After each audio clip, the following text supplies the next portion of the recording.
시청자 여러분, 편안한 주말 보내고 계십니까? 한 주간의 뉴스를 쉽게 정리해드리는 토요 랭킹쇼 지금 출발합니다. 네, 먼저 오늘 오후 서울 도심 곳곳에서는 민노총이 주최하는 집회가 열릴 예정입니다.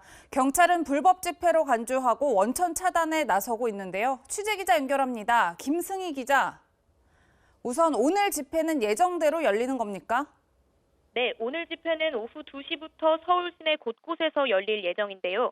경찰은 2만 명 넘는 민노총 참가자들이 오늘 집회에 참여할 걸로 예상하고 있습니다. 단계적 일상회복 1단계에선 한 집회에 최대 499명까지만 참석할 수 있는데요. 허용 기준보다 훨씬 많은 인원이 참석하는 집회가 열리는 겁니다. 앞서 민노총은 세 차례에 걸쳐 오늘 집회를 열겠다고 신고했습니다. 처음엔 2,500명씩 4곳에서 집회를 신고했고 이후엔 499명씩 각각 20곳, 11곳에서 집회를 열겠다고 했는데요. 서울시는 모두 금지를 결정했습니다. 같은 목적의 집회를 참가자만 분산시켜 여는 쪼개기 성격이 있다고 보고 감염병 예방법 위반 소지가 있다고 판단했기 때문인데요. 같은 이유로 민노총 산하단체의 신고 집회에도 모두 금지를 통보했습니다. 하지만 민노총은 집회 강행 의사를 밝혔고 오늘 오전 여의도에서 집회 불허를 규탄하는 기자회견을 갖기도 했습니다. 쪼개기 집회에 대해서 방역당국도 상당히 긴장할 것 같은데요. 경찰은 어떻게 대응하고 있습니까? 네, 경찰은 오늘 집회를 집결 단계부터 원천 차단한다는 계획입니다. 아침부터 마포대교 등 도심권으로 진입하는 길목에 임시 검문소도 세워 집회 참가 목적으로 운행하는 차량들을 차단하고 있습니다. 집회가 예상되는 장소에는 차벽과 펜스를 치고 집회가 강행되면 감염병 예방법 등에 근거해 해산 절차를 진행한다는 방침입니다. 집회 지역에선 지하철이나 버스의 무정차 통과와 차량 우회 등 교통 통제가 예상되는데요. 오늘 서울 도심을 방문하는 시민들은 사전에 교통수단 운행 여부를 확인하시는 게 좋겠습니다. 지금까지 사회부에서 전해드렸습니다. 네, 관련 속보가 들어오면 바로 전해드리도록 하겠습니다. 스튜디오에는 최진봉 성공회대 신문방송학과 교수, 이도훈 문화일보 논설위원, 정혁진 변호사 나오셨습니다. 어서 오세요. 어서 오세요. 그럼 본격적으로 저희가 준비한 첫 번째 핫랭킹 지금 만나보시죠. 쏙 빼닮은 마스크와 요소수 대란. 네, 최근 경유 차량에 반드시 넣어야 하는 요소수 품귀 대란으로 전국에 그야말로 난리가 났습니다. 이번 사태를 겪으면서 지난해 마스크 대란을 떠올리는 분들이 많을 텐데요. 1976년 물가안정법이 만들어진 이후에 국민들을 대상으로 배급제가 시행된 게 딱 2번뿐이라고 합니다. 첫 번째가 지난해 마스크였고 두 번째가 지금 시행하는 요소수입니다. 그런데도 해결 기미가 보이지 않는다는 점도 똑같습니다. 먼저 저희가 준비한 영상 만나보시죠.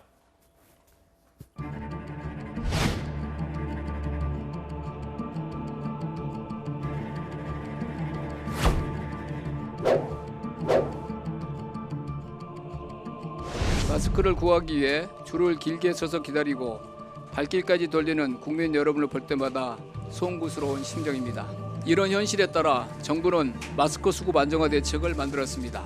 요소와 요소수의 수급 안정화를 위해 긴급 수급 조정 조치를 제정하고 11월 11일부터 12월 31일까지 시행합니다. 모두가 공평하게 약국을 중심으로 일주일에 2매 한도로 판매하겠습니다.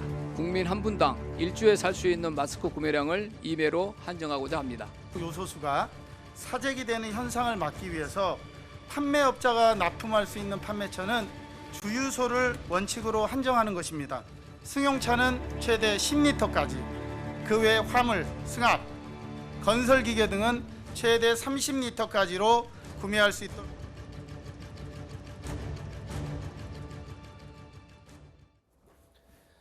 판박이처럼 닮은 마스크와 요소수 대란, 과연 어떤 문제가 있는지 저희가 3가지 키워드로 정리해봤습니다.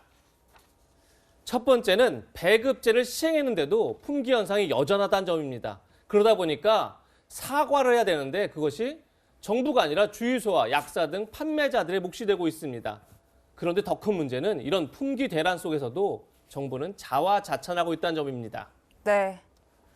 그럼 먼저 요소수 배급제가 시작됐지만 현장에서는 요소수를 구할 수 없다는 목소리가 여전합니다. 현장 목소리부터 듣고 오시겠습니다.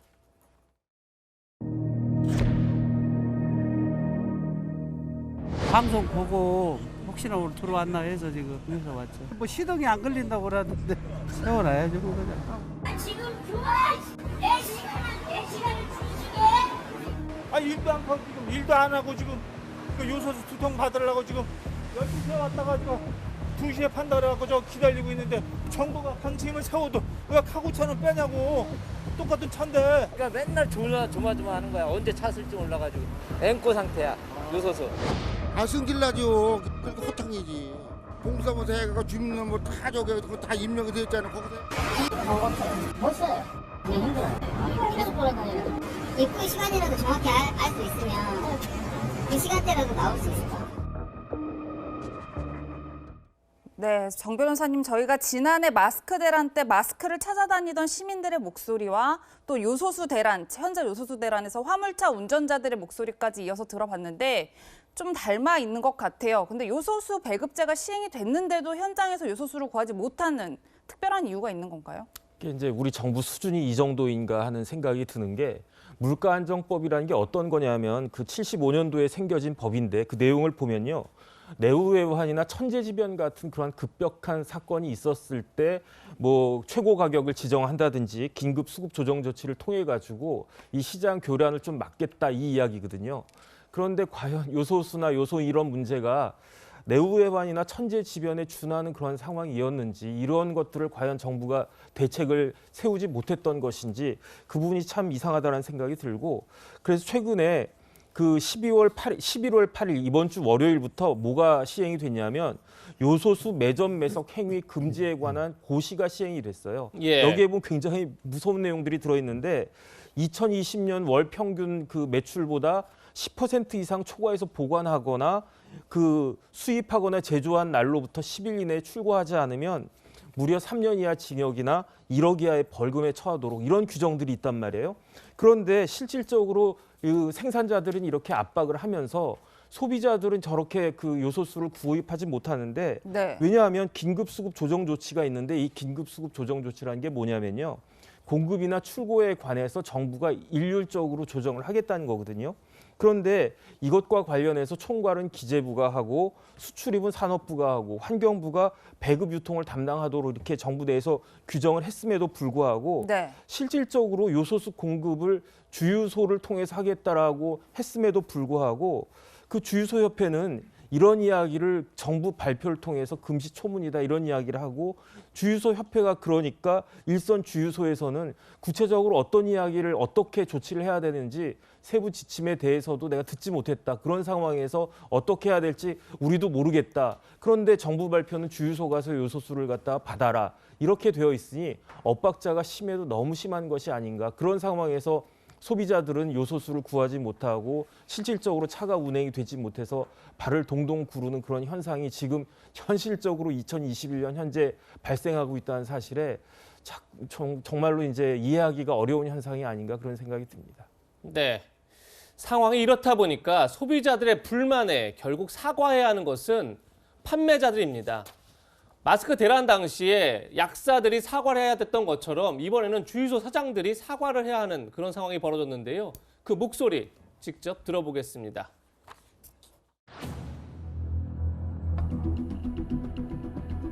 개인 주유소들은 전혀 그런 걸 구경할 수도 없고 어떻게 공급을 받는지도 모르겠고 너무 편파적이라는 거죠. 12월 초 정도로 얘기하는데 그것도 확신할 수가 없다고 합니다. 꼭 불릴 것처럼 생각하는데 뭐 주유소에는 왜 없느냐 항의도 하죠. 답답할 정도가 아니라 화가 날 징조입니다. 몇 시에 올지는 몰라요. 그럼 물량은 정해져 있나요? 그것도 와봐야 알죠. 지금 마냥 기다리고만 계시는 거죠. 도저히 우리 집 사람하고 저하고는 못할 것 같아서 제가 살아야 어떻게 될 것 같아서 오늘부터 못하겠다고.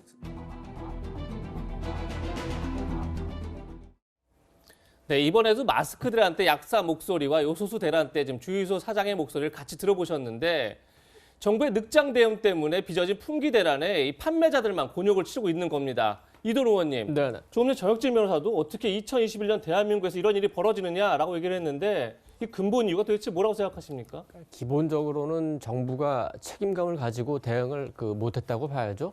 이 문제가 시작된 게 이제 지난달 11일에 중국에서 요소수 수출 검사 의무화 조치라는 걸 발표했는데 무슨 소리냐면 예. 수출을 안 하겠다는 소리예요, 사실은.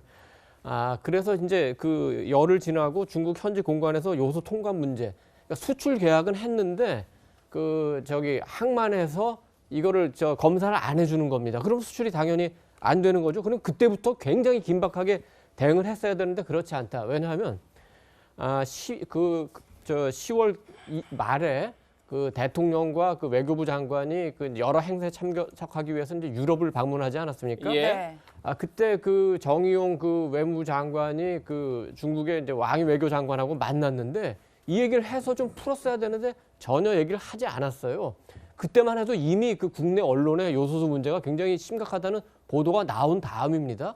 근데 전혀 얘기가 없었고 문재인 대통령도 그 이후에서 각국 정상을 만나면서 중국뿐만 아니라 요소수를 많이 그 보유하고 있는 나라들이 있기 때문에 요청을 했어야 되는데 그것도 하지 않았습니다.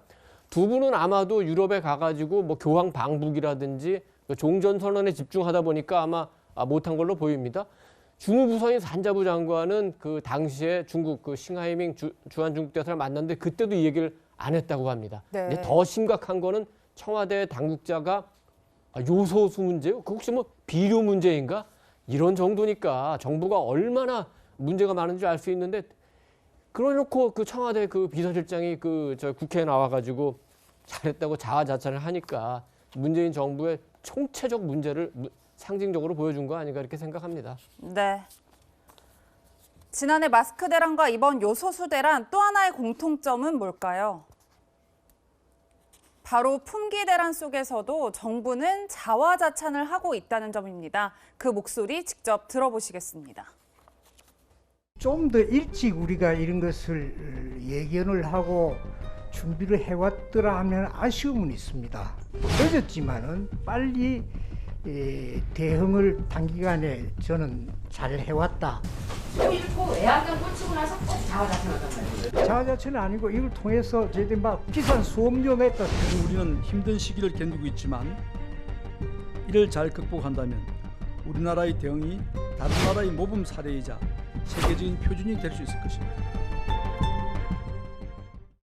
네, 최 교수님, 저희가 요소수 대란 이후 정부의 그 평가 그리고 마스크 대란 이후 정부의 평가를 같이 들으셨는데 보신 대로 일단 송구스럽게 생각하지만 단기간에 대응은 잘했다 이렇게 비교적 긍정적으로 평가하는 것 같은데 교수님은 어떻게 보세요? 그러니까 첫째는 이제 사과를 하는 부분은 좀 명확하게 할 필요는 있어요. 그러니까 물론 이 문제가 좀 불가항력적인 부분이 분명히 있어요. 왜냐하면 외교 문제 때문에 호주하고 중국과 외교 문제가 있었고 그것 때문에 석탄이 수입이 안 되다 보니까 이제 문제가 발생한 거고, 그러니까 이제 중국이 또 세관에서 오랫도록 이제 검사를 하다 보니까 이게 문제가 발생하는데 미리 알지 못한 건 분명히 정부가 적극적으로 했어야 되는 부분이죠. 그거는 국민 앞에 사과해야 한다고 저는 봐요. 그러니까 정부가 어떤 일이 있어도 어쨌든 정부는 책임 당국자잖아요. 그럼 적극적으로 문제가 발생할 수 있는 부분들을 파악해서 해결하려는 노력을 했었어야 되죠. 그 부분 때문에 요소수의 부족 현상이 일어났으니 어쨌든 외부적 환경이라 하더라도 정부가 책임 있게 하지 못한 부분은 분명히 이건 국민 앞에 사과하는 게 필요하다고 저는 보고요. 그리고 나서 이제 지금 비서실장 말이 약간 오해를 불러일으키는 건데 예. 이게 뭐 잘하고 있다 뭐 이런 표현보다는 네. 제가 볼 때는 그 이후에 문제 해결을 열심히 하고 있습니다. 조금만 지켜봐 주십시오. 국민 여러분, 우리가 적극적으로 뛰어서 문제 해결을 위해서 하겠습니다. 이렇게 했으면 문제가 없을 텐데 네. 이제 잘하고 있다는 말을 하니까 그건 좀 듣기에 따라서 이 문제가 지금 계속되고 있는데 그렇게 얘기하는 게 바람직하냐 하는 비판이 있을 수밖에 없어요. 그래서 말을 한마디 하더라도 뭐 열심히 하고 잘하고 있는 건 제가 어느 정도 인정을 하겠는데 그럼에도 불구하고 그런 말이 당국자로부터 나오게 되면 지금의 어려움을 겪고 있는 국민들 입장에서 이해가 안 되는 말이 될 수 있으니 발언할 때는 좀 신중을 기해야 될 걸로 보여집니다. 네. 배급제 시행에도 품귀 현상을 빚자 정부는 오늘 오전 6시부터 기업에서 생산한 요소수를 전국 거점 주유소에 공급하겠다 이렇게 밝혔습니다. 그런데 전국 거점 주유소 100곳에 요소수 180만 리터를 공급할 예정인데 이것이 이제 화물차 6만 대 분에 해당한다고 합니다. 문제는 이겁니다. 이 전국 거점 주유소 100곳이 전국 주유소의 1%에 불과하다는 점입니다. 현 정부 들어 왜 이렇게 자주 품귀 현상이 빚어질까요? 오늘 21일 문재인 대통령이 국민과의 대화에 나서는데 그때 상세한 설명이 있었으면 좋겠다 하는 생각이 듭니다. 그럼 지금부터 본격적으로 대선 소식 이어가겠습니다. 저희가 준비한 두 번째 핫랭킹입니다. 외교 무대 첫 선보인 대선 후보들. 어제 민주당 이재명 후보, 국민의힘 윤석열 후보가 각각 한국에 온 미국 상원 의원을 만났습니다. 그런데 외교 안보 정책과 관련해서 확연히 다른 입장을 내놓았는데요. 앞으로 대한민국의 5년은 과연 어떻게 바뀔까요? 지금부터 하나씩 짚어보겠습니다. 먼저 이재명 후보의 어제 이 발언이 논란이 되고 있습니다. 일본에 한국이 합병된 이유는 미국이 카스라테프트 협약을 통해서 승인을 했기 때문이고, 결국 일본이 분할된 게 아니라 그 전쟁 피해국인 한반도가 분할이 되면서 사실 전쟁의 원인이 되었다는 부인할 수 없는 그런 객관적 사실들은 있는 것이죠. 우리 상원 의원께서 이런 문제까지 관심을 가지고 인지하고 계시다는 말씀을 들어서 정말 대단하다라는 생각으로 말씀드린 것입니다. Thank you. Well, thank you. 네, 미국의 최연소 상원 의원을 만난 이재명 후보가 한일 병합 그리고 분단의 책임이 미국에 있다 이런 발언을 한 건데요. 그러다 보니 정치권에선 역사관 논쟁으로 비화되고 있습니다. 이동 의원께서는 이 발언 어떻게 들으셨습니까? 처음 이 뉴스를 보고 조금 놀라고 좀 당황도 했습니다. 이재명 후보는 대한민국 여당의 그 대선 후보 아닙니까? 그러니까 조선의 왕세자 후보가 아닌 거죠. 지금 조선 얘기까지 끌어내가지고 굳이 저런 얘기를 한 이유가 뭘까? 한번 생각해 보니까 두 가지 이유가 있는 것 같습니다. 첫째는 저게 기본적인 이재명 후보의 역사관인 것 같아요. 해방 전후사 인식을 틀로 한 약간 반미적이고 반일적인 감정이 기본적으로 깔려 있지 않는가 생각이 들고, 두 번째는 이게 처음 나온 얘기가 아닙니다. 이미 해방 이후에 친일파와 미 군정 또는 미 점령군이 협력해서 지배 세력을 유지했다 이런 얘기를 했죠. 이거는 이전에 조국 전 법무부 장관의 축창과하고 연결이 돼 있다고 봅니다. 지금 선거 구도가 그렇게 이재명 후보에게 유리하지는 않아요. 그렇다면 한번 반일로 가보자, 한일전으로 만들어보자, 이런 유혹을 가질 수도 있겠죠. 얼마 전에 그런 차원에서인지 모르지만 김원훈 광복회장도 가서 만나지 않았습니까? 저는 미국에서는 그렇게 놀라지 않았다고 생각합니다. 미국에서는 역대 진보 정권을 쭉 분석을 해왔어요. 예를 들면은 노무현 대통령은 대통령이 되기 전에 한 번도 미국을 방문하지 않았습니다. 문재인 대통령은 대통령이 되기 전에 딱 한 번 아들 준용 씨 팔슨스 디자인 스쿨 졸업할 때 한 번 갔습니다.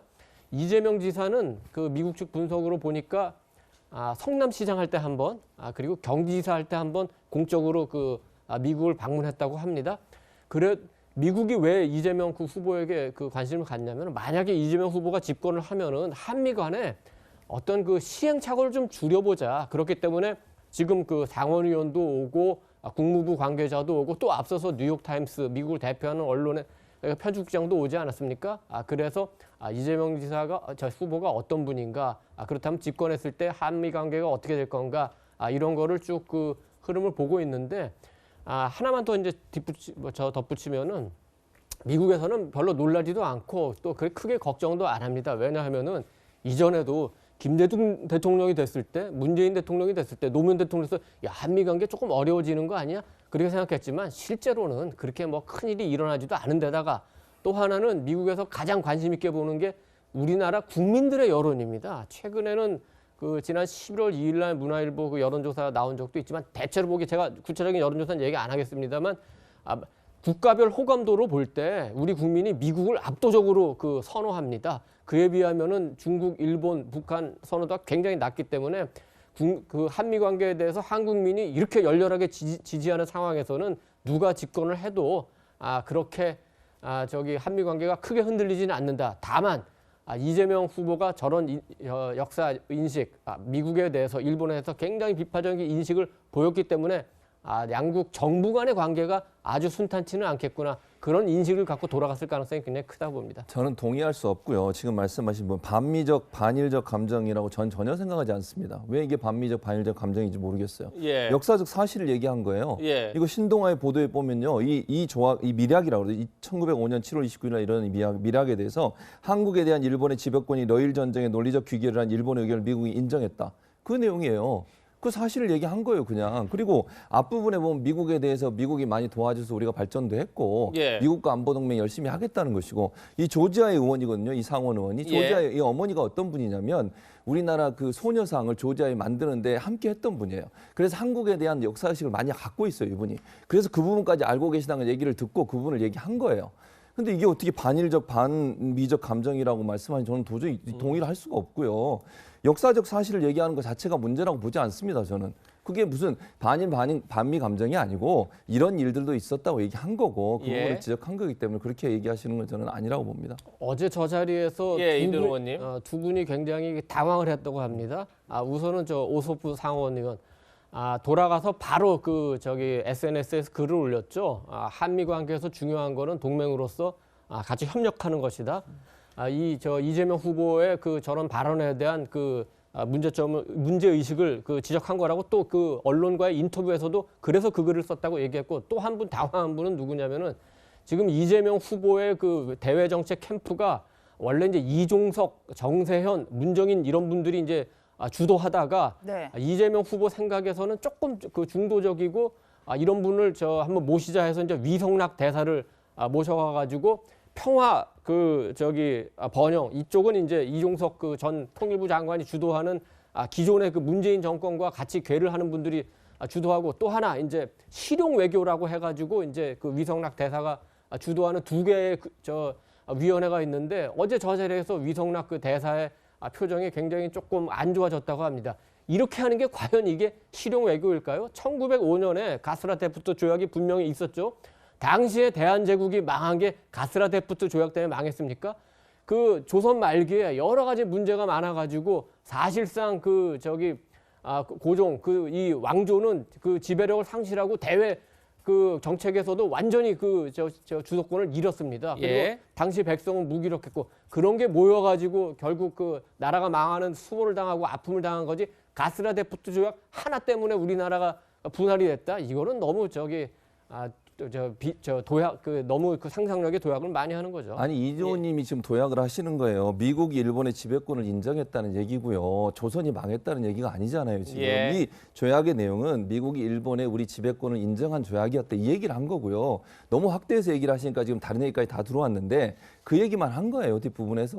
그리고 앞부분은 아까도 제가 말씀드렸잖아요. 미국의 도움으로 우리나라가 이렇게 발전을 했고 한미 동맹은 영원히 갈 거라고 얘기를 했고요. 그 부분도 인정을 하고서 얘기를 해야지 이것만 가지고서 너무 확대해서 얘기하는 것은 저는 원래 의미하고 다르다고 보는 겁니다. 네, 알겠습니다. 두 분 의견 충분히 들었다고 생각됩니다. 네. 이재명 후보 발언을 두고 국민의힘은 외교적 결례라고 비판했습니다. 윤석열 후보 목소리부터 들어보시겠습니다.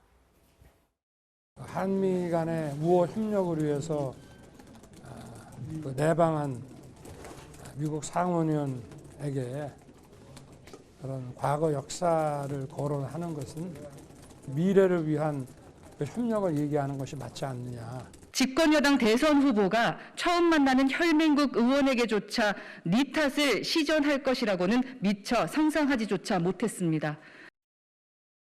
네, 이에 대해 민주당은 이간질을 중단하라고 맞받았습니다. 고용진 수석 대변인은 논평을 통해 이재명 후보의 가스라테프트 발언은 한미 관계의 거대한 성과 이면에 작은 그늘로서 아주 짧게 언급한 것이다라고 반박을 했는데 그럼 정 변호사님은 어떻게 보세요? 일단 미략에 각서인데 한국과 필리핀에 대한 식민 지배 내용이 있는 건 사실이거든요.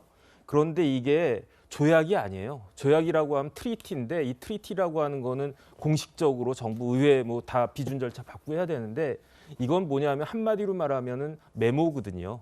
가스라라고 하는 사람과 테프트라고 하는 사람 사이에 물론 고위직에 있었지만 하나의 메모에 불과하고 제가 가스라 테프트 이 각서를 읽어봤거든요. 여기 어떻게 되어 있냐면은 이것은 퍼스널 오피니언이라고 되어 있어요. 이거는 테프트라고 하는 사람의 개인적인 의견이고 이것과 관련된 내용과 관련해서 나는 어떠한 공식적인 권한이 없다. 제가 읽어보니까 No authority to give assurance of this. 그래서 이런 내용은 테프트의 그냥 개인적인 생각이고 이 개인적인 생각이 국가 간의 그러한 내용이라고 할 수 있는 어떠한 객관적인 권한도 난 갖고 있지 않다라고 한 내용이 명시적으로 들어있단 말이에요. 그런데 이러한 그 어떻게 보면은 하나의 그다음에 이게 밝혀진 게 처음에 이런 각서가 체결된 건 1905년인데 이게 그때부터 이렇게 공표가 된 게 아니고 1924년에 어떤 역사학자가 이 부분을 발표해가지고 이런 내용이 물밑에 있었을 것이다. 이 내용이었기 때문에 이렇게 공식적인 외교 문서가 아닌 것들을 그 첫 번째 만난 그 상원 의원한테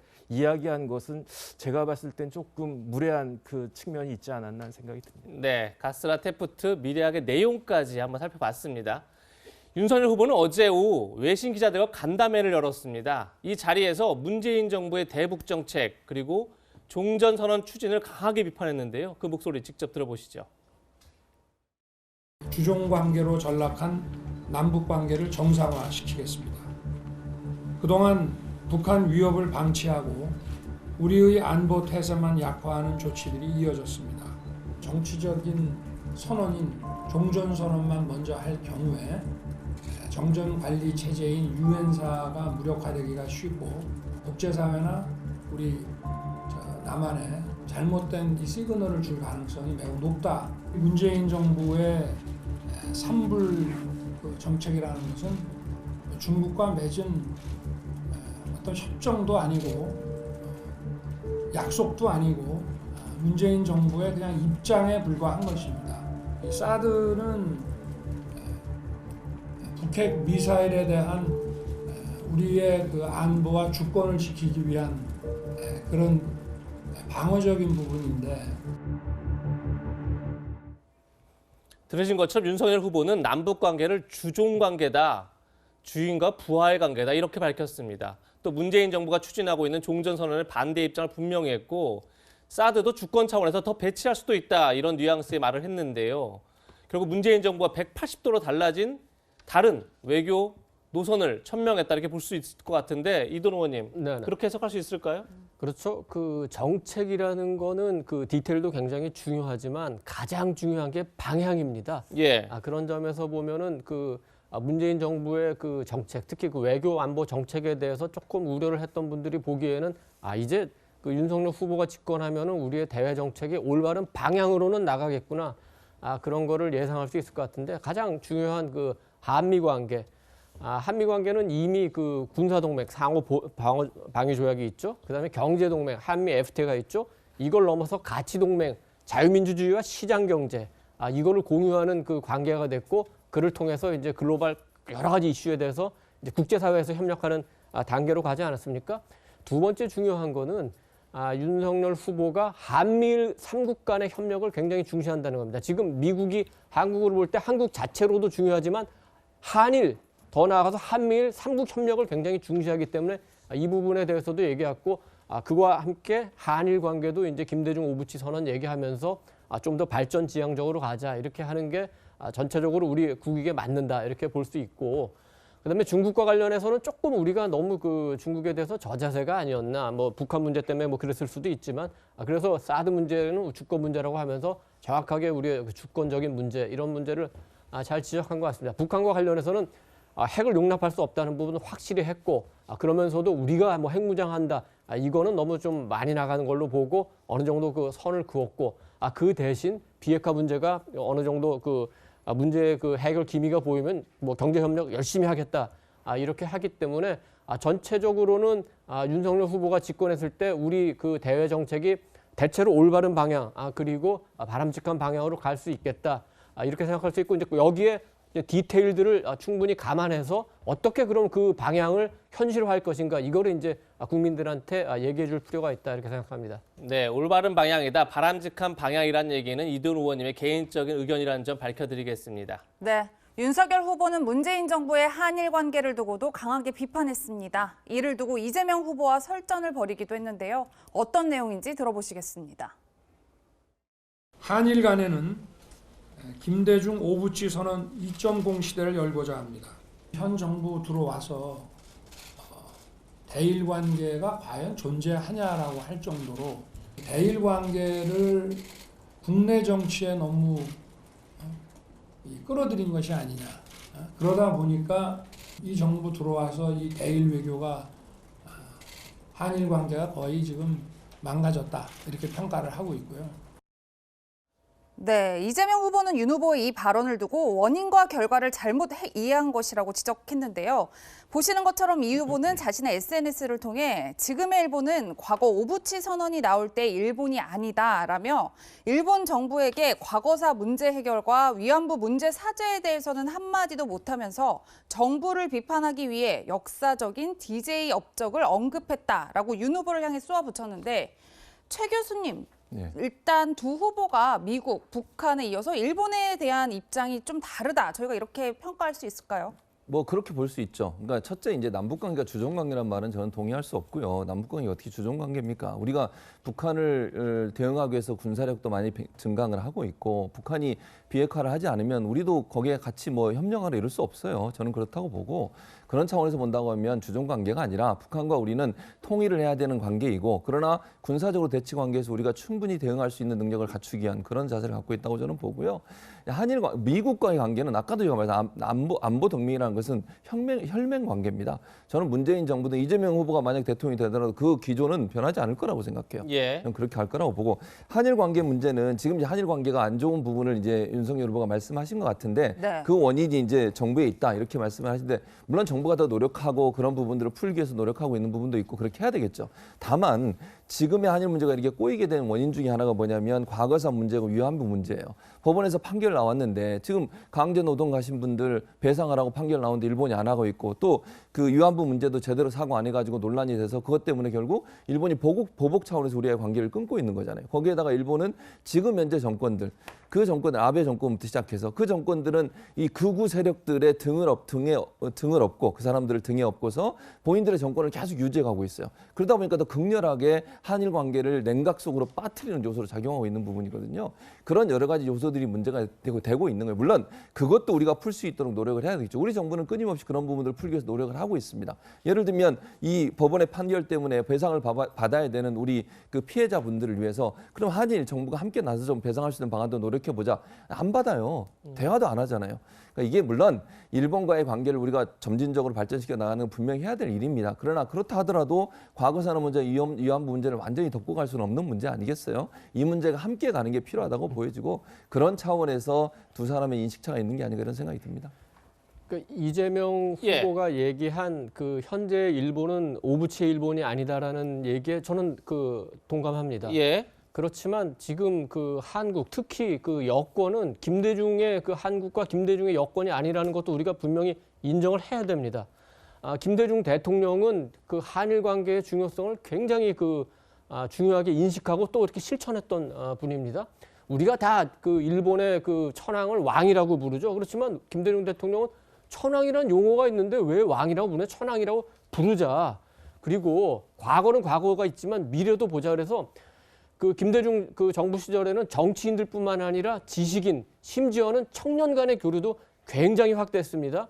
김대중 선생뿐만 아니라 우리 앞서서 우리 독립운동의 그 영웅인 김구 선생도 한일 관계가 좋아야 된다고 강조한 적이 있어요. 그렇기 때문에 일본에서도 그렇고 국내에서도 그렇고 두 가지 부류가 있습니다. 어떻게든 한일 관계를 미래지향적으로 만들려는 사람들이 있고 한편으로는 어떻게든 정치적으로 이용하기 위해서 한일 관계가 나빠지는 걸 바라는 사람들이 있습니다. 어느 쪽으로 가는 게 우리의 미래, 우리 다음 세대를 위해서 옳은 방향이겠습니까? 그건 우리 시청자분들, 우리 국민들이 잘 알고 있다고 생각합니다. 예. 지금 들으신 것처럼 이렇게 뜨거운 논쟁이 벌어지고 있는 건데 이 발언 내용 말고도 형식을 두고도 논란이 있었습니다. 바로 이 장면 때문입니다. 이경 민주당 부대변인이 올린 글인데 왕과 대통령 이런 제목으로 해서 두 장의 사진이 있습니다. 왼쪽은 이재명 후보가 미국 대표단을 만났을 때 양쪽에 나란히 앉아서 대화하는 모습이고 오른쪽은 윤석열 후보가 글쎄요 이걸 상석이라고 해야 할까요? 가운데 앉고 양쪽 인사들이 나란히 앉아서 대화를 하는 그런 모습이었습니다. 네. 그러다 보니까 민주당 인사들도 잇따라 비판적인 글을 올렸었는데 정혁진 변호사님, 이 장면 어떻게 보셨습니까? 뭐 제가 봤을 때 의전상 큰 문제는 없지 않았을까 하는 생각이 드는 게 첫 번째는 박진 의원이 배석을 했다라고 해요. 박진 의원이 외시 출신에다가 청와대에서 통역도 하고 또 청와대 비서관도 하지 않았습니까? 그렇죠. 만약에 이제 외교 의전상 문제가 있었다라고 하면 저런 부분들을 미리 사전에 잡아냈을 것 같다는 생각이 들고 그다음 두 번째는 이것과 관련해서 미 측에서 어떤 문제 제기를 했다는 이야기를 듣지를 못했어요. 만약에 외교상 결례가 되는 것이었다라고 하면은 미 측에서 약간 뭐 이런 이야기가 나왔을 것 같은데 미 측은 가만히 있는데 오히려 민주당에서 저런 이야기를 하는 것이 전 조금 이상하다는 생각이 들고, 그다음 제일 중요한 거는요. 이렇게 자리 배치 같은 게 중요한 게 아니고 내용이 중요하다라고 저는 생각을 해요. 미 측 입장에서는 이렇게 마주 앉은 상태에서 면전에서 태프트 가스라 그 메모랜덤 이야기를 하는 것하고 조금 비껴 앉은 상태에서 우리나라가 이렇게 발전한 것에 대해서 미 측이 여러 가지로 도움을 줘가지고 감사하다 이런 이야기를 하는 거하고 어느 쪽이 더 외교적으로 긍정적인 영향을 미쳤을까 그 생각을 해야 된다라고 생각을 하지 이렇게 뭐 자리 가지고 뭐 왈가왈부할 것은 아니다. 저는 그렇게 생각합니다. 제가 그 외교부를 오래 출입했기 때문에 의존적으로 조금 한번 좀 말씀드리겠습니다. 저거는 명백하게 그 윤석열 후보가 하는 게 맞아요. 상원 의원은 물론 굉장히 중요한 분이지만 지금 그 미국 대통령을 대신해서 온 특사는 아니지 않습니까? 그리고 차관보는 우리로 치면은 그 국장이에요. 말하자면은 뭐 미주 국장이면 국장. 그런 분을 그 대한민국의 대통령 후보가 여든 야든 같은 반열에 놓고 그 앉을 수는 없는 거죠. 상석에 앉아서 예방을 받는 겁니다. 면담을 해주는 겁니다. 그렇기 때문에 저게 당연한 거고, 다만 이재명 후보가 잘못한 건 아니에요. 뭐 예우해준다고 해서 잘못은 아니니까요. 윤석열 후보에 문제가 있다면은 테이블이 좀 너무 낮아요. 그래서 앉은 분들이 좀 더 불편해 보이는 그런 문제는 있는 겁니다. 두 분이 윤석열 후보 편을 드시니까 제가 또 그런 말씀을 드려보면 그 얘기예요. 지금 이동훈이 마지막에 했던 얘기. 정익진 변호사까지 저게 뭐 상석이냐 아니 그게 중요한 게 아니고 대화의 장면을 보면 실무적으로 이렇게 대화하는 장면과 그냥 뭔가 좀 얘기하는 장면으로 보일 수 있잖아요. 저런 게 저는 문제라고 봐요. 상석의 문제 뭐 이것도 중요하겠지만 그거보다 더 중요한 건 테이블 배치라든지 앉아서 어떤 하는 행동들이 국민들이 볼 때는 윤석열 물론 뭐 얘기하셨겠죠. 저기서도. 그러나 저런 모습이 어찌 뭐 한편으로는 너무 그냥 일방적으로 얘기하는 모습이 아닐까 이렇게 들릴 수 있어요. 그런데 상대방을 앉혀놓고 테이블에서 쓰고 이런 모습을 보여주는 게 제가 볼 때는 훨씬 더 국민들을 설득할 때 좋을 거라고 생각합니다. 알겠습니다. 외교 무대에 첫 선을 보인 여야 대선 후보들 소식 짚어봤습니다. 지금부터 이재명, 윤석열 두 후보 얘기를 좀 더 깊이 들어가 보겠습니다. 먼저 이재명 후보 소식입니다. 세 번째 안내킹에서 만나보시죠. 민생버스에 오른 이재명. 이재명 후보가 두 달간의 민생 대장정에 들어갔습니다. 매주 타는 민생버스다 이런 의미에서 메타버스 이렇게 이름을 붙였는데요. 어제 첫 행선지는 울산과 부산이었습니다. 영상으로 먼저 만나보시죠.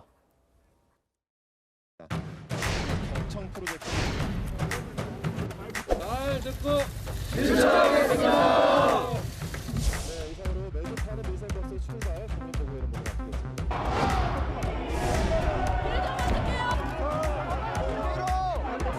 이 중에 제일 맛있는 게 뭐예요? 제 아내가 이걸 좋아해요.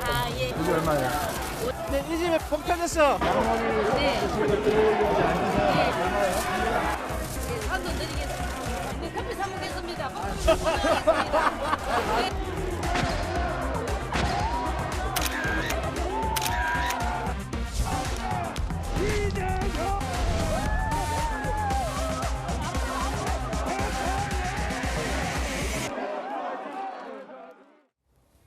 네, 이재명 후보 어제 울산에서 청년들과 간담회를 열었는데요. 기본소득의 필요성을 강조하면서 인터넷 게임의 판돈을 예로 들었습니다. 함께 들어보시겠습니다. 오징어 게임의 한 장면처럼 누군가가 죽어야 내가 사는 이런 상황이 여러분들 내몰리게 됐고 그 중에 하나의 원인이 이제 불균형 발전을 포함한 불공정, 격차 또는 불평등. 넷마블이라고 게임하세요? 거기 가면 돈 다 잃으면 한 돈 다시 주죠. 왜 다시 주는 것 같습니까? 나가버리니까. 그러면 시장이 죽어요. 그래서 이 생각 때문에 기본소득을 하자는 사람이 있어요. 마크 저커버그, 빌 게이츠, 요새 그 일론 머스크. 왜? 시장이 사라질 것 같아 자기들이. 돈 쓸 사람이 없으면 전체가 무너지죠. 네, 우선 이 의원님, 인터넷 게임 판돈과 기본소득을 비유하고 있는데 어떻게 들으셨어요? 저는 개인적으로 그 게임을 하지 않습니다. 그래서 뭐 판돈이 어떻게 운영되는지는 잘 모르겠지만 게임이라는 거는 뭐 도박도 그렇고 인터넷 게임도 마찬가지겠지만 개인의 뭐 취향 내지는 뭐 취미 이런 식에 해당되지 않겠습니까? 그거를 그 국가의 정책, 가장 중요한 재정 정책, 그리고 어떻게 보면은 그 액수가 크든 작든 국민의 전체 삶에 영향을 줄 수 있는 정책에 연결시키는 거는 선뜻 이해는 가지 않고, 이게 게임의 판돈이라고 하면은 우리가 언뜻 듣기에는 굉장히 투기적인 그 생각을 많이 하게 되는데, 그러면은 기본소득이라는 정책 자체가 아주 이런 약간은 투기적인 성격의 그 어떤 저 게임과 연결될 정도로 그런 정도의 수준의 그 정책인가? 지금 우리가 그 감안해야 될 거는 국민의 많은 압도적인 다수가 이 기본소득에 대해서 그렇게 찬성하지 않는다. 그 부분을 조금 더 염두에 두셔야 될 것 같습니다. 네, 그렇다면 최 교수님께서는 이 후보의 이 비율을 적절했다고 평가하시나요? 그러니까 아마 이제 젊은이들 대상으로 저기서 대화를 하는 거거든요. 그러니까 젊은이들이 이해하기 쉽도록 예를 든 게 이제 게임 예를 든 거예요. 예. 게임 예 중에 하나가 뭐냐면 판돈이라고 하는 게 결국 이제 개인이 들어가서 게임을 하도록 할 때 처음에 가지고 간 돈인데, 그 돈을 다 잃어버리면 이제 사람들이 나가게 되니까 결국 그 게임 자체가 활성화될 수 없는 부분이 있으니 이분들한테 판돈을 다시 돌려줘서 다시 게임을 해서 그 시장이 더 활성화되게 하자. 이건 이제 비유로 든 겁니다. 물론 뭐 그 왜 게임을 비유를 들었냐 이러면 뭐 그게 할 말은 없어요. 근데 이제 예. 아마 젊은이들을 대상으로 대화를 하다 보니까 젊은이들이 이해하기 쉽도록 얘기하기 위해서 게임을 예를 든 것 같고, 그런 상황에서 기본소득 얘기를 한 거예요. 이게 무슨 말이냐면 돈을 쓸 사람이 있어야 시장이 활성화되지 않겠냐, 내수가. 예. 돈이 없어도 돈을 못 쓰는데 시장이 어떻게 활성화될 수 있겠냐. 내수를 활성화시키기 위해서는 시장이 활성화돼야 되고, 그러기 위해서는 기본적으로 청년들이 돈이 없어서 못 쓰는 상황을 만들지 말자. 그래서 기본소득이 필요하다. 이 설명을 하기 위해서 게임 얘기를 한 겁니다. 네, 이재명 후보는 어제 울산에 이어서 부산을 찾았는데요. 여기서도 즉석 연설을 했습니다. 근데 이번에는 언론 환경 때문에 잘못한 것이 없는데 비판을 받는다, 이런 억울함을 토로했는데요. 그 목소리도 한번 들어보시죠. 언론 환경이 매우 나빠서 우리는 잘못한 것이 없어도 잘못했을지도 모른다는 소문으로 도배가 됩니다. 상대방은 엄청나게 나쁜 짓을 해도 아무 문제가 없는 것처럼 넘어갑니다. 이럴 때 우리가 어떻게 해야 될까요? 우리가 언론사가 돼야 됩니다. 언론이 묵살하는 진실을 알리고 우리가 억울하게 왜곡된 정보들을 고칩시다, 여러분. 네, 언론 환경이 매우 나빠서 우린 잘못한 게 없어도 잘못했을지 모른다는 소문이 퍼지고, 상대방은 엄청 나쁜 짓을 해도 아무 문제가 없다. 이든 의원님, 언론이신데 실제 그런가요? 그 영화 중에 그 나생문, 원어로 라쇼문이라는 그 일본 영화가 있는데, 그 이게 왜 유명하냐면 하나의 사건을 두고 두 사람이 보는 거를 이제 묘사를 하는데, 하나의 사건을 똑같은 사건을 두고도 두 사람이 보는 게 완전히 다릅니다. 이재명 후보는 아마 지금 이제 언론 환경이 본인에게 굉장히 불리하다고 생각하는데, 야권 입장에서 보면은 언론뿐만 아니라 지금 전체적으로 구도가 입법부, 190석 여당, 행정부, 문재인 정권, 사법부, 김명수 대법원 체제, 거기에다가 뭐 참여연대를 비롯한 시민단체, 그리고 언론 단체를 포함한 다수의 언론이 오히려 여당에 굉장히 가깝다, 이렇게 생각할 텐데 완전히 다르게 보니까 역시 이 보는 간극이 굉장히 많구나. 지금 언론 환경이 과연 그 이재명 후보에게 불리할까요? 저는 대다수의 언론사와 그 언론인들이 나름대로 굉장히 그 중립적인 상황에서 이제 보도를 하려고 노력을 한다고 보고 있습니다. 그렇지만 전체적으로 우리나라 그 구조로 볼 때 우리나라에는 정부의 영향력을 미칠 수 있는 언론사가 굉장히 많은 편입니다. 그리고 언론에서 가장 중요한 게 그 보도도 있지만 역시 경영도 굉장히 중요한데, 경영에 굉장히 영향을 많이 미치는 이제 광고와 관련해서도 정보가 굉장히 중요한 광고원이기도 합니다. 예. 그런 차원에서 보면은 기본적으로는 여권이 야권보다는 불리할 수는 없는 상황이라고 봐야죠. 예. 최지봉 교수님은 신문방송학과 교수기도 하신데요. 이재명 후보는 여권 후보인데도 굉장히 언론 환경이 자기한테 불리하다. 어떻게 동의하세요? 동의해요. 왜냐하면 예. 언론학자들의 분석, 지금까지 언론학계에서 나온 여러 가지 연구 결과들을 보면 언론 지형 자체는 진보적 성향의 언론들이 훨씬 많아요, 우리나라는. 예. 그건 일반적으로 다 알려진 거니까. 그리고 이제 그러니까 동일한 사안에 대해서 왜 이게 논란이 되냐면 그러니까 언론인데도요, 신문사마다 방송사마다 관점이 다르잖아요, 지금. 그렇죠. 같은 사안인데도 이제 예. 이런 거는 일반적으로 좀 이루어지고 있는 현상이에요. 그걸 얘기했다고 저는 봐요. 그러니까 지금 진보적 성향이냐 보수적 성향이냐에 따라서 언론이 보는 관점 자체가 달라지는 거죠. 결국 같은 사안을 보더라도 어느 면을 보고 어느 면을 집중적으로 보도할 거냐의 문제라고 저는 보거든요.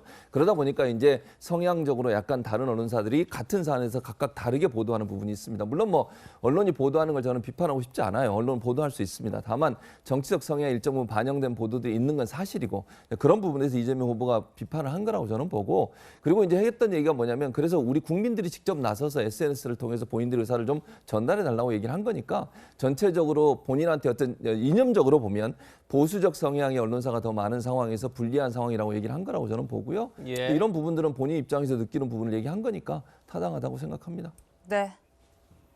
이재명 후보는 유시민 전 노무현재단 이사장의 유튜브 채널인 알릴레오에 출연하기도 했습니다. 무슨 이야기를 했을까요? 함께 들어보시겠습니다. IMF 때 3억 6,600을 주고 샀는데 지금 그게 20억 가까이 갑니다. 이게 지금 집값 때문에 온 동네가 난리 아닙니까? 그래서 사실 되게 가책이 느껴지는 거예요. 자기 돈 하나도 안 들이고 정치 권력하고 쓰다쓰다 해가지고 인허가 받아가지고 남의 돈으로 땅 사서 계약금 받고 분양해가지고 그 돈으로 잔금 주고 돈 한 푼 안 들이고 막 수천억씩 이렇게 소위 말해 해먹는 걸 보니까 이게 너무 배가 아프다. 이게 내 입장에서도. 근데 주변 다른 사람은 오직하겠냐. 보통은 배 아프다고 안 그러고 열받는다고 얘기하는데. 네, 정 변호사님 보신 대로 이 후보가 부동산 개발에 대해 굉장히 강도 높게 비판하고 있잖아요. 어떻게 네네. 들으셨어요? 저는 공허하다고 들었습니다. 왜냐하면 IMF가 97년이었어요. 97년 말 이맘때쯤이었는데 24년 전이었죠. 그때 기준으로 해가지고 강남과 분당의 아파트 값이 1년에 1억씩 올라갔어요. 근데 그 절반이 지금 문재인 대통령 그 재임 중에 그 절반이 올라갔단 말이에요. 근데 이런 와중에서 대장동 사태가 벌어진 거죠. 대장동 사태 제가 어떻게 저는 이해하고 있냐면은 도시개발법에 보면 강제 수용권이 있거든요. 이 강제 수용권을 남용해가지고 원주민의 땅들을 거의 절반 값에 헐값에 이걸 갖다 산 다음에 그로 인해서 막대한 이익을 몇몇 도시개발업자들이 취득한 거예요. 검찰이 공소장에서 뭐라고 이야기했냐면은 대장동 사업을 투명 공정하게 진행해서 공사 이익을 위해서 직무 수행할 업무상 임무가 있음에도 불구하고 이를 위배해가지고 막대한 손해를 끼치고 막대한 이익을 얻었다. 이렇게 검찰에서도 이야기하고 있단 말이죠. 그런데 이런 상황에서 당시 성남시장이었던 이재명 후보가 지금 조금 전에 알릴레오에서 나왔던 그런 이야기를 과연 할 수 있는 것인지 그런 이야기를 듣는 일반 서민들은 어떤 생각을 할 수밖에 없는 것인지 거기에 대해서는 전혀 이해를 못하고 계신가 하는 참 의아한 생각이 들면서 참 공허하다는 느낌을 받았다는 이야기를 다시 한번 말씀드리고 싶습니다. 네. 최근 이재명 후보의 부인 김혜경 씨가 낙상 사고를 당해서 이 후보가 하루 일정을 전면 취소한 일이 있었죠. 이를 두고 악의적 뉴스가 퍼지자 민주당은 사고 당시 CCTV 사진과 119 신고 기록 등을 공개했습니다. 그런데 문제는 김혜경 씨가 지금 보시는 건 이제 시간대를 공개한 내용입니다. 11월 9일 날 0시 50분에 처음 이제 3분간 의식을 잃고 쓰러져서 눈 왼쪽 눈 부분이 2cm 정도 찢어졌다. 그래서 119로 병원에 가서 치료를 받고 복귀한 시간까지를 공개했는데요. 문제는 김혜경 씨를 도운 119 구급 대원들이 밤샘 근무, 퇴근도 하지 못하고 소방서로 불려가서 경위조사와 함께 질책을 당했다는 겁니다. 네. 원래가 9일 오전 9시까지가 근무인데 당시 소방의 날이어서 자체 행사 때문에 낮 12시까지 대기하다가 결국 20분간 질책을 받았다. 지금 이렇게 알려지면서 논란이 커지고 있는 상황인데요. 정혁진 변호사님, 그러다 보니까 소방서가 유력 대선 후보를 두고 너무 과도하게 눈치를 본 건 아니냐 이런 말도 나오는 것 같아요. 그 이재명 후보가 VIP는 맞죠. VIP가 뭐겠습니까? Very Important Person, People 이건데 지금 대선 후보니까 더군다나 집권 여당의 대선 후보니까 매우 중요한 분인 건 맞는데 그다음에 이제 만약에 그 경기도 소방서가 해당 소방서가 일을 잘못했다. 그랬다라고 하면 질책받는 거 당연히 맞죠. 이거는 윤석열 후보에게 똑같은 일이 벌어졌다고 하더라도 마찬가지일 거라고 생각을 하는데 지금 문제가 되는 것은 일을 잘못했기 때문에 질책을 받은 게 아니고 아니 왜 이런 일이 벌어졌는데 제대로 보고를 안 했느냐. 제가 봤을 때 제대로 보고를 안 한 것도 아닌 것 같거든요. 왜 마음에 맞는 그런 시시콜콜하게 다 보고를 하지 않았느냐. 이런 걸 가지고 질책을 한다라고 하는 것은 말이 안 되고 더군다나 여기가 어디입니까? 경기도 소방재난본부 아니겠습니까? 네. 그러면 경기도지사를 뭐 직전까지 이재명 후보가 했기 때문에 더더군다나 눈치를 보는 거 아니냐 이런 이야기를 하게 될 수밖에 없고 이렇기 때문에 오히려 이재명 후보에게 더 누를 끼치는 행동을 그 소방본부가 한 것이다. 저는 그렇게 생각이 됩니다. 네. 네. 이번에는 국민의힘 윤석열 후보의 대선 행보 짚어보겠습니다. 오늘의 마지막 한랭킹입니다. 선대위 구성 못하는 윤석열. 윤석열 후보가 국민의힘 대선 후보로 선출된 지 일주일이 지났습니다. 그런데 국민의힘은 선대위 구성을 여전히 하지 못한 채 진통을 겪고 있는데요. 총괄 선대위원장으로 유력하게 거론되고 있는 김종인 전 비상대책위원장은 허수아비 노릇을 하지 않겠다. 이렇게 윤석열 후보에게 최후 통첩을 했습니다. 그 목소리 직접 들어보시죠. 새로운 정치를 하겠다는 사람이 과거 정치인들에게 둘러싸여 가지고서 있을 것 같으면은 우리를 할 수밖에 없는 거죠. 사람에 너무나 집착하다 볼 것 같으면 성공을 못 해요. 예를 들어서 대표적인 게 박근혜 대통령의 뭐 문고리 3인방. 윤 후보 주변에도 좀 문고리 3인방처럼 좀 후보 눈을 흐리는 좀 그런 사람들도 덜어 보이시는가 보군요. 지금 고개를 끄덕끄덕 하셨는데 내가 무슨 허수아비 노릇은 할 수 없잖아. 일을 할 수 있는 여건이 되느냐 안 되느냐를 갖다가 물어보는 거지. 그 정권은 건 별개 사항이라고. 박근혜 정부 당시 문고리 3인방까지 언급하면서 허수아비 노릇을 하지 않겠다 이렇게 말했는데요. 최진봉 교수님, 네. 그렇다고 전권을 달라는 건 아니다 이렇게 얘기했지만 듣기에 따라서는 사실상 전권을 달라 이런 요구 같기도 하고요. 그렇게 들려요. 뭐 정권이라는 얘기가 모든 걸 본인이 하겠다는 건 아니지만 중요한 역할, 중요한 결정을 본인이 하도록 해달라고 저는 들리거든요. 두 가지 단어가 저는 눈에 띄어요. 허수아비. 그 단어하고 문고리 3인방. 이 두 가지 단어거든요. 이 두 가지 단어를 딱 연결해서 이해를 해보면 이거 아닙니까?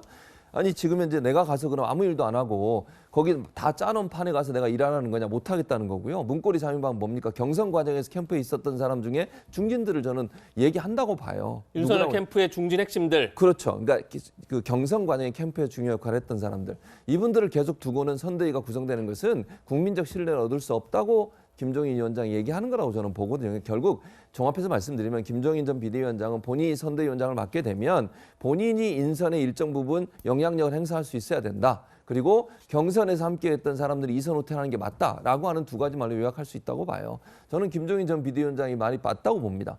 윤석열 캠프가 만약 이제 윤석열 후보가 대선에 좀 더 많은 사람들, 특히 중도층의 어떤 그 지지를 얻어내려면 그런 부분에는 변화가 필요하다고 생각해요. 경선에 하신 분들 열심히 하셨고 제가 볼 때는 그분들도 윤석열 후보가 당선되길 바라는 분 아니겠어요?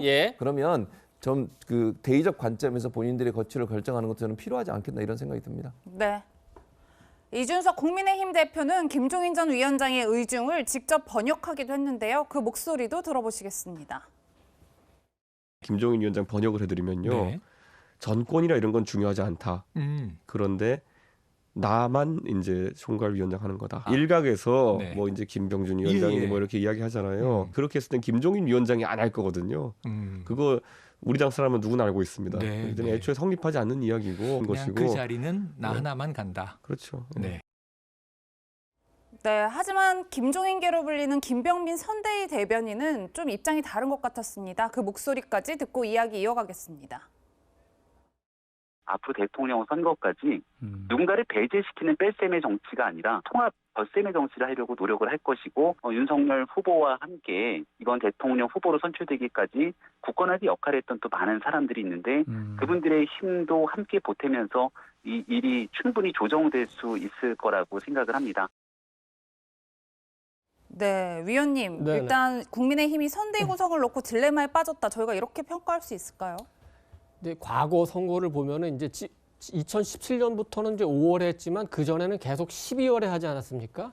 그때는 그 선대위가 대체로 한 10월 달에 그 꾸려졌어요. 그러니까 지금 5월이면은 3월 선거면은 내년 1월쯤에 뭐 선대위 해도 그렇게 늦은 게 아닙니다. 그러니까 좀 시간을 갖고 의견을 잘 조정하면서 가면 될 것 같고 이제 캠프가 지금 선대위가 이제 가장 큰 문제인데 지금 역시 코로나 때문에 언택트 선거기 때문에 공중전이 중요하고 그러기 때문에 선대위나 캠프가 굉장히 중요하긴 합니다. 그렇지만 대선은 굉장히 큰 게임이고 굉장히 많은 사람들의 노력이 그 필요한 그 선거입니다. 그렇기 때문에 당 조직, 그다음에 당이 아니더라도 어떤 진영의 뭐 민간 조직 이런 게 다 같이 가야 되기 때문에 사실 선대위 구성 자체만 갖고 그렇게 싸울 필요는 없다고 보고 네. 그렇지만 계속 이렇게 이제 싸우게 되면은 우리 국민들이 보기에 아니 저 집안은 또 이제 그 대통령 될 것 같으니까 또 권력 갖고 싸우는구만 이렇게 되면 굉장히 그 지지율 떨어질 가능성이 굉장히 크지 않습니까? 네. 지금 이제 그 화면에도 나오지만 이제 문제의 핵심은 이제 김종인 그 전 비대위원장을 어떻게 그 예우하느냐가 문제인데 예. 이 문제의 본질은 선대위에서 총괄본부장을 혼자 김종인 그 위원장이 하느냐의 문제는 아닌 것 같습니다. 보다 본질적인 문제는 예. 만약에 윤석열 그 후보가 당선이 돼서 차기 대통령이 되면 그 윤석열 정부에서 김종인 위원장이 어떤 역할을 하냐 이게 아마 더 중요할 거예요. 근데 그 본질적인 부분에 대해서 윤석열, 김종인 두 분 간에 아마 아직은 합의가 없을 겁니다. 그렇기 때문에 이게 선대위 구성으로 대신 대리전을 하는 양상이 있는 것 같은데 머지않은 시일 내에 그 합의해서 정리가 될 걸로 보이고 그렇게 해야 되겠죠. 네. 그런데 조금 전에 들으신 것처럼 이준석 대표가 김종인 전 위원장의 말을 번역할 정도로 같이 결을 맞추면서 윤석열 후보와 각을 세우자 당 게시판에서는 이준석 대표를 끌어내리자 이런 일부 당원들의 요구가 빗발치고 있다고 합니다. 당원 소환제까지 거론되고 있는 건데요. 이런 내용입니다. 임기 시작 6개월이 넘은 대표나 선출직 최고위원은 당원 당규를 위반하거나 해당 행위를 했을 경우에 전체 책임 당원 20% 이상의 서명으로 당원 소환을 청구할 수 있다고 합니다. 그렇게 되면 전체 책임 당원의 3분의 1 이상의 투표를 하고 유효 투표의 과반수 찬성으로 당원 소환이 확정된다는 겁니다. 이돈 의원님, 네네. 쉽게 말해서 당대표를 탄핵하겠다 이런 얘기인데 이준석 대표가 6월 11일 날 취임했으니까 다음 달 11일 이후부터는 탄핵이 가능하다 이렇게 보고 지금 당원 소환제를 하자 이런 글들이 막 당 게시판에 올라오고 있다는 겁니다. 뭐 물리적 이론적으로는 가능하겠지만 만약에 그런 움직임이 있다 하더라도 윤석열 후보가 그거를 용납을 하겠습니까? 예. 지금 이제 그 당내에서 이 선대위 구성 놓고 이준석 대표 그리고 이제 김종인 전 비대위원장이 굉장히 그 비판을 많이 받고 또 비판받을 그 여러 가지 행동을 한 것도 사실이에요. 그렇지만 이준석 그 대표는 30대 영선 그런 사람이 그 보수당의 얼굴 대표가 됐어요. 그 자체만으로도 당선됐을 때 그리고 지금도 사실은 많은 국민들한테 새로운 인상을 주는 거 아닙니까? 예. 그 자체로도 이준석 대표의 역할이 충분히 있고 또 지난 오세훈 서울시장 그 선거 때도 봤지만 기존의 선거 방식에서 생각하지 못했던 거 예를 들어서 2030을 유세차 위로 올린다든지 이런 예. 다양한 선거 방법도 있기 때문에 만약에 야권이 지금 승리를 하기 원하는 사람이라면 이준석 대표에 대한 그런 개인적인 미움보다는 좀 전략적으로 생각을 해야 될 것 같고 만약에 이 문제가 굉장히 심해져서 실제적인 움직임이 나타날 것 같으면 아마 윤석열 후보가 나서서 그러지 말라 한번 얘기할 필요가 있고 이준석 대표도 조금 마음이 급한 것 같아요. 이번 대선에서 내가 여러 가지 정말 기여를 해보고 싶다. 이런 문제 또 이제 약간 안철수 국민의당 대표와의 어떤 상호 관계에 있어서 뭐 그런지 모르겠지만 마음이 급해서 여러 가지 말 하이에나 이런 식의 그 말은 우리 같은 당원 국민의힘 같은 당원들에게 할 아주 적절한 말은 아니죠. 그래서 조금 거기도 자제를 하는 게 필요한 것 같습니다. 네. 다른 내용도 하나 더 짚어보겠습니다. 윤석열 후보의 부인 김건희 씨를 비방하는 벽화를 그려 논란이 된 한 서점 외벽에 이번에는 윤 후보를 겨냥한 것으로 보이는 벽화가 등장했습니다. 보시는 것처럼 손바닥에 왕자가 그려져 있는 그림도 있고요. 개에게 사과를 주는 그림도 있고 마지막으로는 전두환 전 대통령 그림이 그려져 있는데요. 이 벽화에는 본 작품을 훼손할 경우 민형사상의 처벌을 받을 수 있다라는 경고문도 붙어 있다고 합니다. 우선 정 변호사님, 이 벽화를 저희가 법적으로 문제가 없는 거죠? 법적으로 문제가 있죠. 제가 보니까 건물주로부터 한 달에 30만 원씩 내년 6월까지 그 벽면을 빌렸다라고 그래요. 임대를 받았다는 거죠. 임대를 벽면을? 받은 거예요. 그러니까 저거를 그린 사람이 그 건물주한테 그 돈을 갖다가 한 달에 30만 원씩 준다는 이야기인데 그러면서 왜 저런 그림을 그렸느냐. 윤석열 씨가 대선 후보가 된 것이 슬퍼서 그렸다 이렇게 이야기를 했어요. 네. 그 이야기는 뭐냐면은 스스로 비방의 목적이 있다라고 하는 것을 밝힌 거거든요. 그렇다라고 하면은 명예훼손죄나 나아가서 공직선거법상의 후보자 비방죄 같은 것들이 충분히 가능할 수 있다라고 저는 생각을 하는데, 근데 제 개인적인 생각은 오히려 저 그림 그냥 그대로 내버려 두는 게 그 윤 후보한테 그렇게 불리할 것 같지도 않거든요. 그래서 저라면 그냥 내버려 두겠습니다. 네. 최지문 교수님, 예. 지난번에도 김건희 씨를 비방하는 벽화 그렸을 때 윤석열 후보 쪽을 지지하는 분들과 그렇지 않은 분들 굉장히 충돌했잖아요.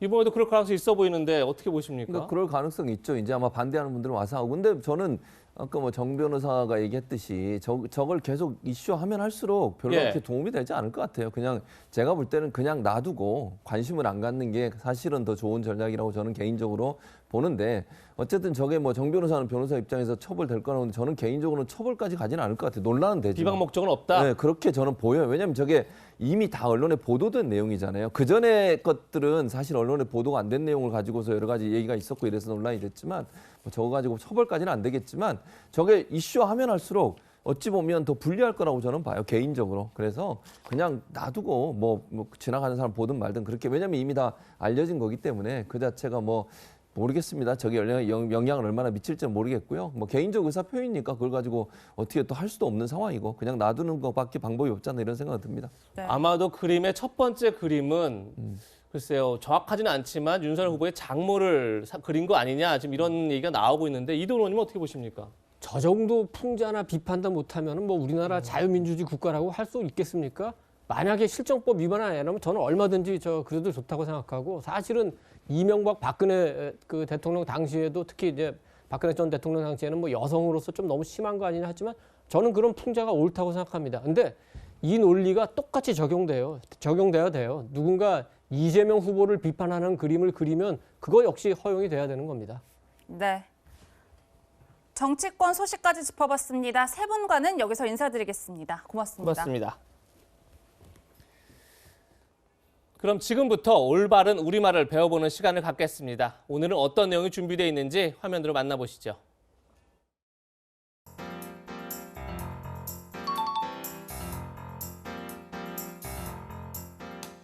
아침부터 전국적으로 많은 비가 내리고 있습니다. 빗길 운전을 하실 때는 포트홀에 유의하세요.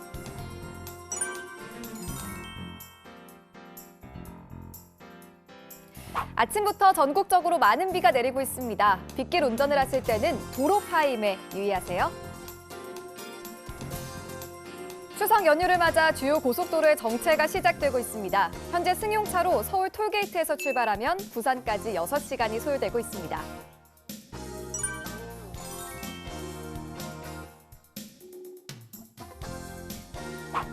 추석 연휴를 맞아 주요 고속도로의 정체가 시작되고 있습니다. 현재 승용차로 서울 요금소에서 출발하면 부산까지 6시간이 소요되고 있습니다. 빙판길 국도에서 교통사고가 나 10명이 다쳤습니다. 경찰은 블랙아이스가 사고에 영향을 미친 것으로 보고 정확한 원인을 조사하고 있습니다.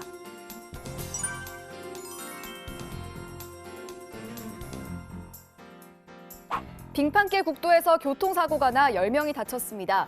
경찰은 도로 살얼음이 사고에 영향을 미친 것으로 보고 정확한 원인을 조사하고 있습니다.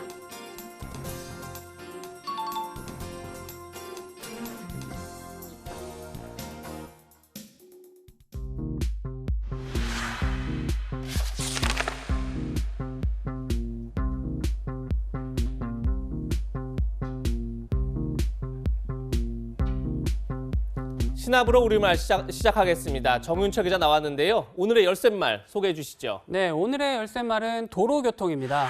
교통 분야에서도 관행적으로 쓰여온 외래어나 어려운 전문 용어, 또 일본어식 표현이 많아서 이를 순화해보자는 취지에서 준비해봤습니다. 네, 정 기자, 어떤 사례들이 있나요?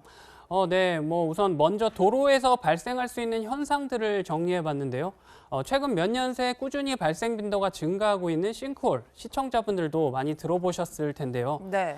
땅이 갑자기 가라앉아 생긴 구멍을 뜻하는 것으로 앞서 영상에서 소개해드린 도로 파임 현상과 함께 도로 위의 지뢰로 불립니다. 외래어인 싱크홀 대신에 우리말 땅꺼짐으로 표현하는 게 좋겠습니다. 또한 도로가 깨지고 갈라지는 현상을 일컫는 크랙은 균열로 순화시켜 사용하는 게 좋겠습니다. 네, 정 기자, 또 경찰이 교통사고 조사를 할 때 왜 도로 위 스키드 마크가 굉장히 중요한 단서가 되잖아요. 네, 맞습니다. 스키드 네. 마크는 좀 우리말로 변화가 가능할까요? 네, 스키드 마크는 자동차가 급정지를 했을 때 도로 위에 생기는 타이어의 미끄러진 흔적을 뜻하는데요.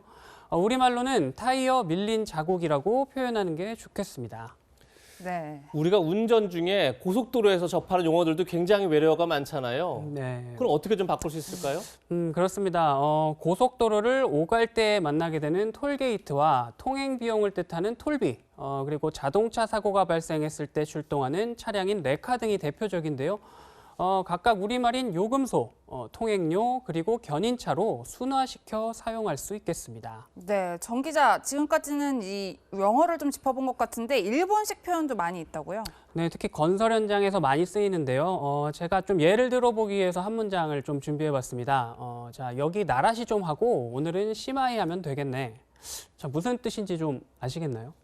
여기 평탄화 작업을 하고 오늘은 끝내면 되겠네, 뭐 이런 뜻인가요? 네, 너무 많이 들어보셨는지 너무 바로 이렇게 답변을 좀 해주셨는데요. 이 건설 현장뿐만 아니라 일상생활에서도 많이 접할 수 있는 일본어식 표현입니다. 나라시는 바닥을 평평하게 만드는 작업을 뜻하는 말로 우리말로는 고르기로 표현할 수 있겠습니다. 또 하던 일을 마무리한다는 뜻의 시마이는 우리말로는 끝 혹은 작업 종료로 순화할 수 있겠습니다. 네, 우리 일상에 깊게 스며든 표현들인 만큼 적극적으로 순화하면 좋을 것 같습니다. 네, 그렇습니다. 한번 굳어진 표현들은 이게 참 고치기가 쉽지 않으니까요. 우리말 순화를 위한 지속적인 관심과 노력이 필요하겠습니다. 네, 정 기자 잘 들었습니다. 저희는 60초 광고 뒤에 돌아오겠습니다. 네, 저희는 다음 주 토요일 더욱 알찬 내용으로 찾아뵙겠습니다. 시청해주신 여러분 고맙습니다.